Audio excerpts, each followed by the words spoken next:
আমি প্রতিদিন গেম খেলি, তখন দিন শুরু হয় বইয়ের পাতায় আর রাত শেষ হয় ফ্রি ফায়ারের গেমে। একদিন হঠাৎ সে কি স্কোয়াড ম্যাচ খেলতে গিয়ে এক নতুন মেয়ের সঙ্গে টিমে পড়ে। মেয়েটির আইডির নাম ছিল কুফারিয়া। খেলার শুরুতেই আমি বুঝতে পারি এই মেয়েটির গেমিং স্কিল অসাধারণ। খেলার মাঝেই আমি কথা বলতে থাকি, মাইক অন করেই। তুমি ভালো খেলো। ধন্যবাদ, তুমি নিজেও খারাপ না, হেসে বলে ফারিয়া।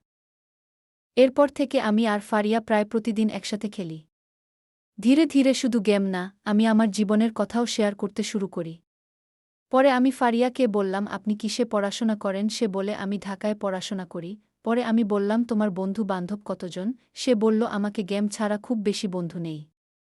একদিন আমি বলে বসি, ফারিয়া, তুমি শুধু গেমে না, নিজেরও খেয়াল রেখো। ফারিয়া কিছুক্ষণ চুপ থেকে বলে, নিজের খেয়াল রাখি। এরপর থেকে আমি আর ফ্রি ফায়ার খেলব না। এরপর এক সপ্তাহ আমি ফারিয়ার খোঁজ পাই না। ফ্রি ফায়ার অন করলেও তার আইডি অফলাইনে। একটা অদ্ভুত শূন্যতা আমার মধ্যে ভর করে।